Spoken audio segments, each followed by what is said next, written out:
Iniyak ni Pangulong Ferdinand R. Marcos Jr. na nakatutok ang kanyang administrasyon sa pagpapatatag ng supply ng enerhiya sa bansa. Sinabi yan ng Pangulo ng inspeksyonin niya ang ginagawang Phase 4 drilling project sa Malampaya Gas Field sa Palawan. Layo ng proyekto na matiyak ang tuloy-tuloy, sapat at abot-kayang kuryente sa bansa. Si Kenneth Pasyente sa detalye.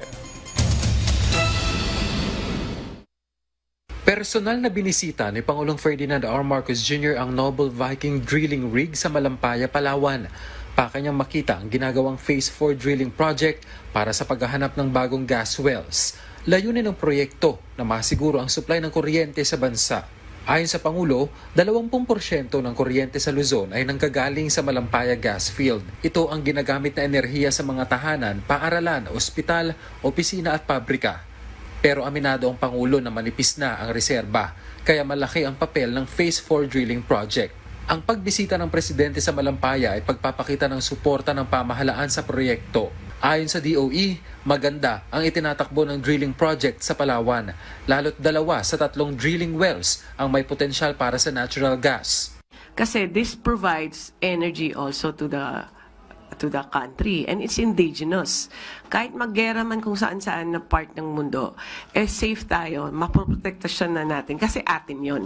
And the prices will maintain, we can maintain and the supply we can maintain. Mapipredict natin, hindi yung dependent tayo na nag-import palagi tayo. Kasi like yung gasolina natin ngayon, ini-import natin from Middle Eastern countries, nagkagulo doon, bakit pababa na naman siya? But if we have our own source, which is basically actually electricity, no?